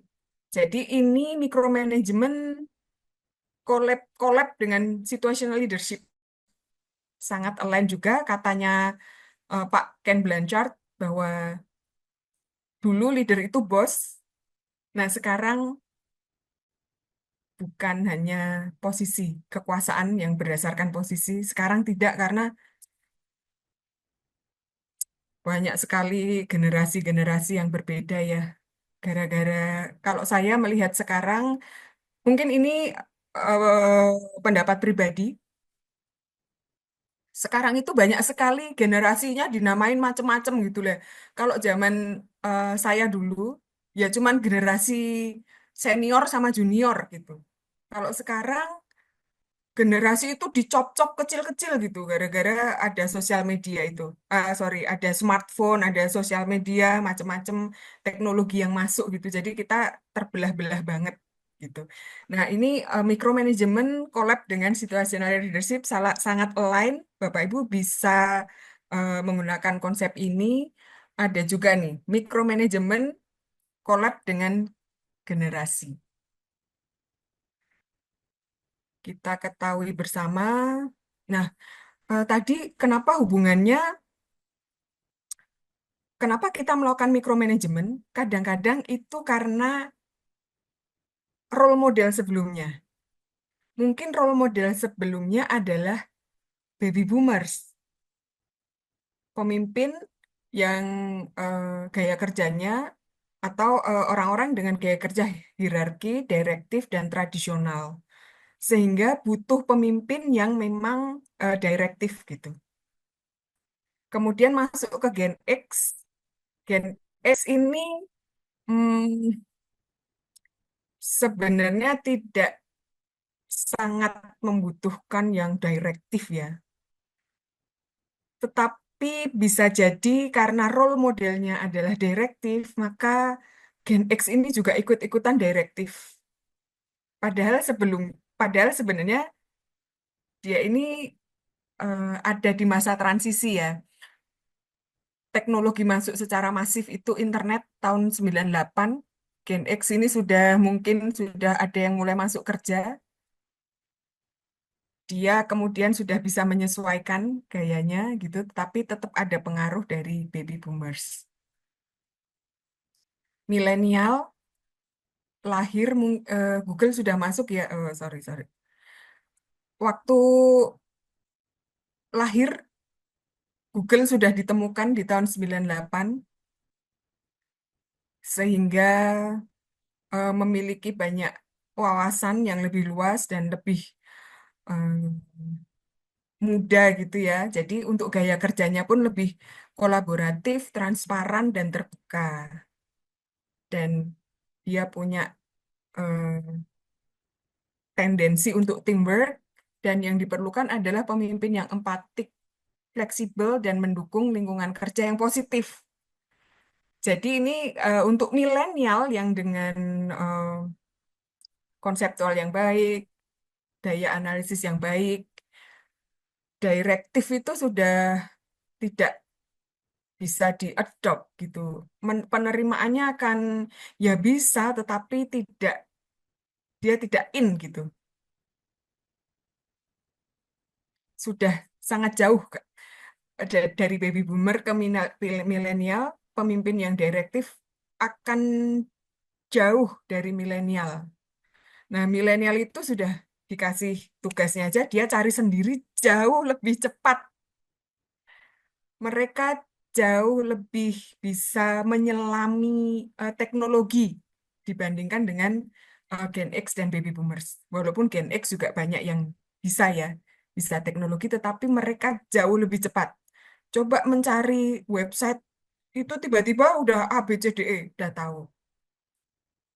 Nah, apalagi eh, kalau teman-teman nanti timnya adalah Gen Z. Wah, ini Gen Z lumayan juga ya. Luar biasa kalau katanya Gen Z itu memang cukup unik. Tapi kalau saya lihat tetap ada unsur individual differences ya. Walaupun Gen Z kayaknya generasi strawberry, tetapi tetap ada eh, individu-individu tertentu yang memang lebih tangguh gitu. Jadi walaupun eh, generasi ini dibagi baby boomers, Gen X dengan stereotip sendiri, milenial dengan stereotip sendiri, Gen Z dengan stereotip sendiri, tetapi tetap ada unsur individual differences. Tidak bisa kemudian langsung digeneralisasi. Tuh. Nah, untuk Gen Z, teknologi savvy, dia sangat nyaman dengan sosmed. Hal yang saya lihat mungkin saya bisa salah karena apa pendapat pribadi. Gen Z ini kemampuan komunikasinya, perkembangannya tidak secepat Gen X atau milenial karena bangun-bangun dia lahir-lahir sudah berhubungan dengan sosmed. Kecuali yang memang secara khusus dilatih untuk kemampuan berkomunikasi ya. Jadi hubungannya dengan tadi yang di atas dengan mikromanajemen atau makromanajemen, kalau terlalu mikro mereka itu sudah bisa cari cara sendiri, udah pakai ChatGPT udah nggak usah didikte, dia udah bisa cari sendiri gitu. Maka akan menantang banget kalau misalnya atasannya Gen X, bawahnya Gen Z. Itu agak menantang. Nanti mungkin Gen Z di sesi berikutnya ya Mbak Diva. Ini contohnya saya sendiri. Eh, Waktu itu ada anak Gen Z. Lalu ketika diskusi pasti ada harus mencatat gitu karena eh, takut lupa. Jadi saya pasti oke tolong dicatat gitu. Satu orang mencatat memakai buku, satu orang mencatat memakai handphone. Dan saya sebagai Gen X merasa bahwa ini kemampuan komunikasi anak ini atau tepo seliro itu kurang. Saya lagi ngomong, kenapa dia main handphone? Ketika saya bilang, oh, handphonenya tolong diletakkan dulu. Dia dengan hanya ngomong, "Bu, saya mencatatnya pakai handphone." Itu ya generasinya beda banget. Terus, oke, pakai handphone, tapi next pakai buku aja ya. Saya soalnya kalau kayak gitu tuh, ntar saya kan nggak tahu kamu WA atau komunikasi dengan orang lain atau sedang mencatat gitu. Udah kelihatan beda banget ya. Tuh padahal eh, saya sih ya nggak baby boomer banget gitu. Tapi hal-hal seperti ini tuh sudah membuat perbedaan. Nah, apa yang saya lakukan itu tadi adalah mendikte sebenarnya. Nah, saya nggak tahu teman-teman Gen Z nanti seperti apa. Ini tugasnya Pak Mariono nanti memberikan inspirasi harus gimana kita dengan Gen Z karena di saya sendiri pun juga masih agak berbeda gitu. Nah, ini mikromanajemen kaitannya dengan generasi ya, generasi yang berbeda-beda ini Bapak Ibu bisa menyesuaikan atau Bapak Ibu punya pengalaman sendiri pasti di setiap organisasi, bahkan Gen Z-nya juga berbeda-beda. Nah, kita bisa eksperimen nih sebenarnya kalau di lapangan bisa eksperimen eh, dengan tipe karyawan Bapak Ibu masing-masing. Lebih cocoknya seperti apa? Tuh, tetapi memang ada hubungan antara mikromanajemen dengan generasi, masing-masing generasi. Baik, berikutnya. Nah, eh, tadi ada yang bertanya ya, apakah mikromanajemen ini sepenuhnya dosa besar atau gimana? Gitu. Ternyata tidak, Bapak Ibu. Jadi mikromanajemen juga ada sisi baiknya, terutama untuk organisasi yang membutuhkan yang provide jasa atau produk yang harus presisi gitu ya. Kalau ini dicontohkan di manufacturing dan industri kesehatan, untuk ketepatan dan kendali mutu, maka memang mikromanajemen diharuskan. Tadi ada informasi, saya informasikan bahwa untuk setiap proses ada in process control, ada QC-nya, quality control, dan ada quality assurance. Apalagi untuk manufacturing yang sangat seperti otomotif gitu kan nggak bisa kalau makro manajemen. Ya harus mikro otomotif karena hubungannya dengan safety. Pada departemen tertentu ya, pada departemen manufacturing gitu. Tapi apakah departemen manufacturing berarti nggak ada idea atau apa ya? Ya ada, pada level tertentu diperlukan idea. Continuous improvement itu di level, let's say supervisor manager itu continuous improvement, tetapi bagian pelaksana itu micromanagement harus tetap dilakukan gitu. Nah, micromanagement juga penting untuk identifikasi masalah dan pemecahan masalah yang segera. Karena harus turun langsung, harus melihat langsung. Detail-detail itu perlu juga sebagai input kita untuk identifikasi masalah yang hubungannya nanti dengan pemecahan masalah yang segera.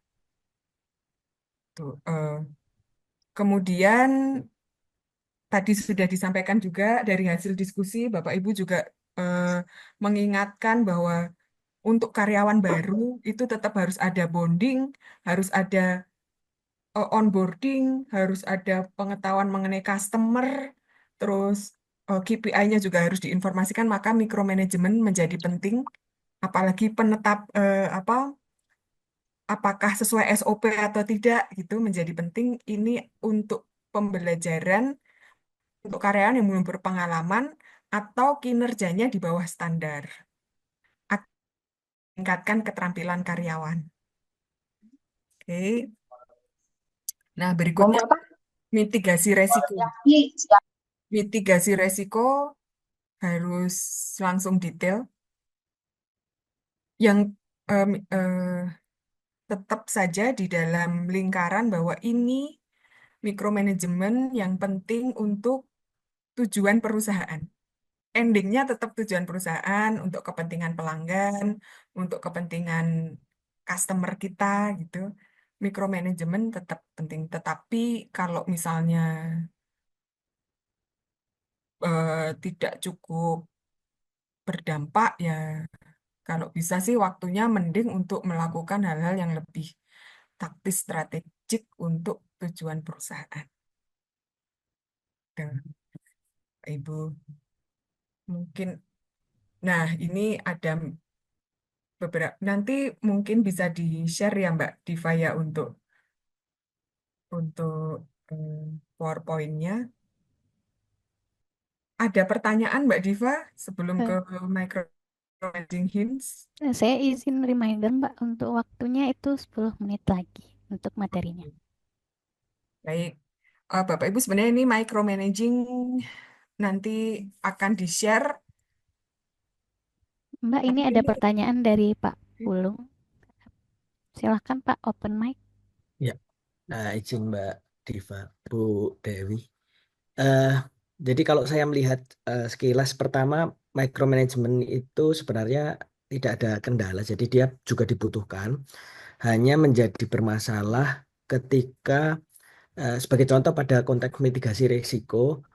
Di mitigasi risiko ini kan biasanya kalau di kita misalnya kondisinya darurat, emerging troubleshooting itu jelas mau nggak mau harus pakai micromanagement karena tingkat risikonya tinggi, ya kan? ya, Tetapi menjadi bermasalah ketika ada seorang manajer yang melihatnya sebagai risiko, tetapi organisasi tidak melihatnya sebagai risiko yang signifikan. Nah, di sini jadi micromanagement kontraproduktif. Kurang lebih apakah seperti itu, Ibu? Eh, jadi secara umum micromanagement adalah normal, tapi menjadi kontraproduktif ketika si manajer memahami risiko itu yang seharusnya risikonya adalah organisasi menjadi risiko individu. Apakah seperti itu, Ibu? Terima kasih. Oke, baik. Terima kasih Pak Pulung. Mungkin bisa diinformasikan yang lebih spesifik. Menurut individu itu resiko, menurut organisasi itu tidak resiko. Itu contohnya apa Pak? Mungkin di organisasi Bapak.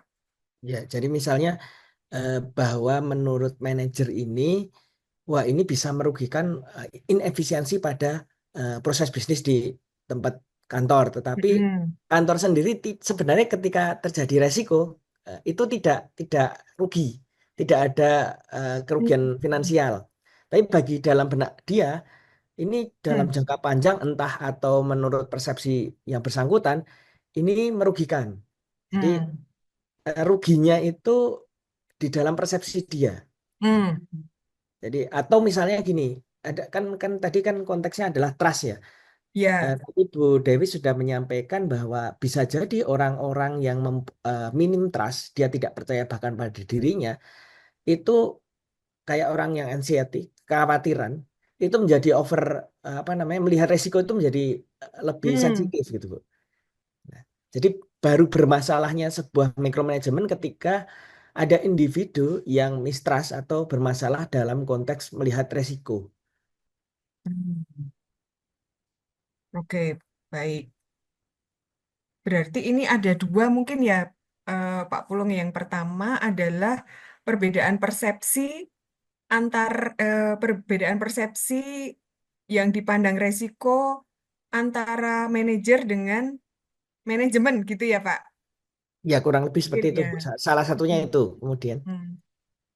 Nah, berarti kalau yang eh, mitigasi resiko, perbedaan persepsi antara manajemen dengan manajer berarti memang harus diselaraskan dulu atau diputuskan atau dicapai kata sepakat antara manajer dengan manajemen. Karena mungkin manajemen melihat hal yang lebih besar, sementara kita sebagai part melihat ini sebuah masalah yang penting. Karena kita melihat dari part kita, dari bagian kita gitu. Iya, menjadi. Ada dua hal Pak. Apakah memang helikopter view-nya mm, mm, manajemen ini lebih gede sehingga dia melihat yang lain, sehingga melihat bagian kita ini tidak begitu membahayakan gitu. Iya, Ada juga yang memang manajemennya tidak tidak open atau tidak berpengalaman sehingga tidak melihat ini sebagai resiko. Sebenarnya ada dua. Nah, iya, kalau ini sih sebenarnya lebih ke komunikasi antar manajer dan manajemen ya, Pak. iya. Mungkin isu yang sekarang real Ibu, ini kan Hmm? ada isu efisiensi ini mungkin Bapak dan Ibu yang lain mungkin Ya, efisiensi ini kan praktis pada pemotongan anggaran. Nah, sehingga ya. pada saat mana yang harus dipotong atau tidak itu Hmm, eh, terjadi perbedaan bahwa oh ini hmm, berkaitan dengan proses produksi maka ini apa namanya harusnya tidak dipotong tetapi mungkin di versi yang lebih luas manajemen yang lebih luas bisa dipotong dengan substitusi aktivitas produksinya gitu ya. Jadi memang benar hmm. salah satunya komunikasi tetapi juga menjadi masalah ketika sisi trustnya si manajer tadi eh, cukup tinggi kurang lebih seperti itu Ibu. Oke, iya Pak. Eh, Perbedaan sudut pandang jadinya ya Pak. Walaupun ini hal yang sangat penting. Ini tadi hubungannya dengan efisiensi pemotongan headcount orang atau apa Pak? Kalau kalau isu yang sekarang banyak itu karena terkait dengan anggaran Ibu. Ini kan kalau yang teman-teman di apa Hmm, public sektor kan pemotongan anggaran gila-gilaan ini. Termasuk ya nanti kaitannya dengan orang jangka panjangnya seperti itu juga. hmm, ya. Kalau sudah perbedaan komunikasi ini, yang bisa kita lakukan sharing data ya Pak ya. Informasi data kali ya. Karena kalau sudah data, kita memaparkan data, itu ya fokusnya ya di data itu. Kecuali manajemen melihat data itu bukan sesuatu yang prioritas gitu. Selain komunikasi ya memang support data ini menjadi penting sehingga kita memiliki pandangan yang sama, dibantu oleh, nah kadang-kadang sebagai manajer kekuatan data ini yang memang diperlukan gitu. Nah, kalau sudah data, sudah fakta seperti ini, terus manajemen tetap berbeda ya, ada pertimbangan yang lain pasti. Tetap support data, Pak, menurut saya sih yang paling menetralisir subjektivitas. Oke, Ya, Bu. Ya, terima kasih, Bu. ya, baik. Terima kasih, Pak Pulung. Oke, baik. Masih ada waktu 4 menit. Ada pertanyaan lagi atau diskusi? Mbak, ini saya mungkin sekalian menyampaikan pertanyaan dari Slido. Eh, Kebanyakan ini bertanya bagaimana caranya menghadapi atasan yang mikromanajemen gitu. Jadi mungkin tips atau strateginya untuk menghadapi atasan yang mikromanajemen. Oke, berarti ini mikromanajemennya sudah mengganggu kestabilan emosi kita ya. Mbak, siapa Mas? Siapa Slido? Di Slido tadi ada link untuk teman-teman yang mungkin Oh, oke, oke. kurang Oh, dari ini slide. Oke. di chat gitu. Itu berarti sudah mengganggu kestabilan emosi kalau sampai, wah gimana nih menghadapi manajer yang mikromanajemen. Oke. Em, Sebenarnya kita harus lihat dulu POV-nya manajer itu. Gitu. Dia maunya apa? Artinya maunya apa? Eh, misalnya kita, ki- misalnya dia punya project A gitu ya. Tapi ketika kita mengerjakan, detailnya dicek-cek terus. Mungkin seperti itu ya. Ini asumsi saya. Detailnya dicek, ini salah, ini, kurang itu. Kalau secara secara praktis ya, kalau di prakteknya ya sudah, misalnya manajernya itu selalu mikro, kita kalau berani ngomong ke atasannya, langsung aja berani. Bapak, eh, ini tugasnya gimana kalau saya kerjakan dulu, Pak? Bapak nanti tinggal terima laporan, tapi saya reportnya lengkap ke Bapak. Bapak tenang aja, Pak. Saya akan handle. Kalau mau yang eh, cepat seperti itu. Kadang kalau untuk atasan yang sangat mikro ya, trust me, Pak, gitu. Trust me, Pak, gitu. Itu kalau langsung ya, kalau langsung jalan tol gitu. Pak, trust me, Pak. Bapak bisa berikan ini ke saya, Bapak bisa nanti cek, tapi selebihnya saya bisa kok Pak ngerjainnya. Itu kalau tol. Tapi kalau mau yang agak sopan sedikit, ya mengkonfirmasi dulu, Bapak maunya apa, seperti ini. Bapak boleh nggak kalau misalnya ini eh, saya yang handle dulu. Nanti pelan-pelan saya akan report ke Bapak dengan eh, beberapa progres. Itu kalau jalur yang lebih soft ya, yang lebih soft seperti itu. Tapi eh, bagaimanapun tetap harus diinformasikan sih ke atasannya. Tetap harus dikomunikasikan supaya atasan yang mikromanajemen ini tahu. Kalau misalnya kita nggak komunikasikan, mereka juga nggak akan tahu. Jadi yang di dalam benak Bapak Ibu manajer yang mikromanajemen ini, ya ini sudah tepat.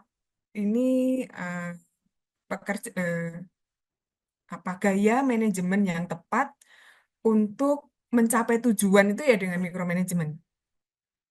Biasanya setelah kita sampaikan, baru kemudian, loh, oh ternyata pendekatan saya nggak cocok ya sama kamu gitu. Dan itu akan menjadi pemikiran, manajer juga akan mikir supaya bagaimana pendekatan yang tepat supaya tidak mikromanajemen banget. Tetap harus diinformasikan. Karena nggak enak juga kalau misalnya sepertinya kita nggak di trust ya. Bahkan untuk hal-hal yang kecil itu kan annoying. Buat kita jadi agak males. Kadang memang kita perlu ngasih kayak wake up call gitu untuk atasan kita. Mau caranya cepat atau lambat, ya tetap harus kita berikan wake up call kepada manajer kita. Begitu, Mbak Diva. Mungkin ada yang lainnya juga memberikan masukan. Kalau pertanyaannya sudah sih, Mbak, Mm-mm. sudah Oh ya, semua. satu lagi mungkin sebelum ditanya, kita sudah kerjakan dulu. Nanti lama-lama juga atasan mengetahui, oh ini nggak perlu saya dikte, mereka juga sudah tahu ya. Jadi sebelum atasan bertanya, kita sudah report bahwa itu sudah dilakukan. Atau ketika diberikan tugas, jangan sampai ditanya, kita sudah submit tugasnya sebagai antisipasi. Dulu saya belajar dari teman saya gitu, dia punya anak buah, dia ngomong ke anak buahnya, kalau saya kasih tugas, jangan sampai saya tanya lagi. Jadi sudah harus disubmit. Mungkin dengan skop masing-masing ya. Oke, begitu Mbak Diva. Oke, Mbak. Kak DJ, Eh, Kak DJ, tanya dong Kak DJ. Ini saya, Reni, ya gimana Mbak Reni? gini, apa namanya? Ini kan kita bicara apabila karyawan ini karyawan yang baik-baik saja, tidak punya red flag gitu ya. Nah, saya berpikir kalau pada karyawan-karyawan atau ya orang-orang kita di dalam tim kita itu punya kecenderungan untuk fraud, Ya, itu yang cocok mikro atau yang makro, yang mikro atau yang oke. Baik, terima kasih Mbak Reni. Untuk yang fraud, untuk yang red flag, oke. Ada departemen-departemen yang basah ya, Bapak Ibu, Mbak Reni, terima kasih untuk pertanyaannya. Ada departemen-departemen yang basah. Nah, itu mikromanajemen atau audit berkala yang lebih apa lebih pendek waktunya itu sangat penting, Mbak Reni. Ini tadi untuk mitigasi resiko penting banget, terutama untuk departemen-departemen yang mm, memiliki indikasi adanya suap atau korupsi atau ada main dengan pihak luar atau yang merugikan perusahaan. Contoh misalnya untuk bagian general affairs, ini ada kaitannya dengan vendor. Nah, ini uh, mikromanajemen banget. Contoh untuk data gitu ya, data kita harus betul-betul melihat keuangannya, harus dilihat ini fluktuatifnya seperti apa, bagaimana lonjakan keuangan. Nah, itu memang harus melihat terus-menerus. Tuh. Nah, ada juga departemen, misalnya warehouse. Warehouse itu barang-barang. Maka mikromanajemennya adalah setiap barang yang dimasukkan ke eh, transportasi, misal harus ada security di situ. Nah, itu sudah mikromanajemen banget, sudah diawasi banget CCTV di situ gitu untuk mitigasi resiko. Lalu barang-barang perusahaan atau barang-barang eh, organisasi, ya mitigasi resikonya harus dilihat betul-betul, dicek betul-betul, dan itu sangat-sangat mikro. Walaupun sudah diawasi, kadang karyawan-karyawan yang red flag ini punya ide sendiri yang kita juga nggak ngerti gitu. Kok bisa melakukan tindakan-tindakan yang kriminal gitu. Hmm, kadang ada juga yang saking red flag-nya diatur sedemikian rupa sehingga kalau misalnya ada vendor yang memberikan komisi ke kita gitu, ya berupa cash, gitu ada juga yang seperti itu. Tapi kita bisa cek ke vendornya langsung atau mungkin ceknya tidak langsung bertanya ya, bisa memakai beberapa teknik yang lain. Atau eh, kalau di perusahaan sih memang security, CCTV, terus micromanagement terus menerus. Termasuk kalau di manufacturing biasanya ada body checking. Nah, itu juga termasuk hal yang penting dilakukan. Begitu, Mbak Reni. Iya betul, makasih banget. Berarti kalau kita bicara teorinya Ken Blanchard tadi, pada satu orang itu bisa aja untuk pekerjaan tertentu dia berada di kuadran 1 atau 3 gitu, tapi untuk pekerjaan yang lainnya, terutama untuk hal-hal yang sifatnya integritas, bisa aja dia berada di pengawasan yang tinggi gitu ya. Ya, betul, Mbak. Betul. Juga Makasih. kayak terima kasih Mbak Reni. Termasuk juga tadi Mbak Reni mengingatkan untuk yang fraud, untuk barang-barang, kualitas barang itu juga tetap micromanagement. Tetap ada hal-hal yang kita percaya, ada Hmm, hal-hal yang kita tidak percaya itu ya boleh-boleh saja. Yang penting hubungannya untuk kepentingan organisasi dan untuk pelanggan. Iya, rasanya manajer ini juga penting untuk bisa tahu tentang psychological pathway to fraud ya. Bagaimana perjalanan psikologi seseorang untuk kemudian dia commit atau not commit to fraud. Nah, Sehingga dia bisa tahu strategi yang perlu diterapkan pada karyawan-karyawannya. Karena nggak ada satupun sebetulnya yang mutlak murni tidak ada apa namanya red flags-nya ini nol gitu. Kalau kita bicara rentang dari 0 sampai 10 ya. iya, betul-betul. Dan kadang ini Mbak Dani mungkin kitanya oke-oke saja, tapi lingkungannya ternyata pada bisik-bisik kita mau melakukan fraud gitu. Kita kalau udah grup think, kita juga takut gitu mengingatkan. Atau malah kita juga melihat, wah iya lumayan nih kalau nggak ketahuan sih kan oke juga nih fraud mengambil barang atau mendapatkan komisi dari vendor. Kalau kanan kirinya seperti itu, lingkungannya ya kita juga bisa ikut juga. Atau mungkin nyoba sekali, ikut nggak ketahuan nggak apa-apa. 2 kali nggak ketahuan. Ketiga kali jadinya sudah serakah gitu. Mungkin tetap ya kita trust untuk beberapa pekerjaan yang memang kita percaya, tapi ada hal-hal yang kita nggak boleh percaya 100% itu juga tetap ada. Harus apa? Istilahnya tuh antena negatif thinkingnya itu juga tetap harus ada gitu. Kaitannya tetap tadi dengan eh, apa kepentingan organisasi, kepentingan perusahaan dan kebutuhan pelanggan. Oh, Antenanya itu bisa dibantu dengan assessment psychological fraud risk profiling Kakak DJ mantap. yang sekarang masih jarang sekali itu dipergunakan ya. Hmm, Padahal itu menjadi sangat penting apabila kita kemasukan orang-orang yang hmm, berpotensi atau lingkungan. hmm. Wah, terima kasih Mbak Reni, kita mendapatkan wawasan baru. Kita bisa lakukan di organisasi kita masing-masing ada alat tes yang eh, deteksi apakah dia punya kemungkinan indikasi fraud atau tidak.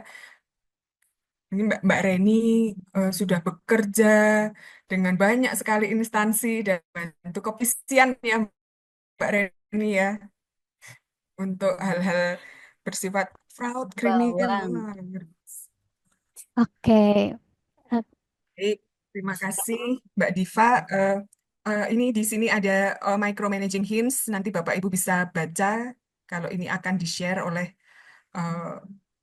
Mbak Diva, dan terima kasih Bapak Ibu atas kehadirannya, sudah meluangkan waktu di bulan Ramadan ini sudah bersama kami. Terima kasih Mbak Diva, saya kembalikan ke Mbak Diva.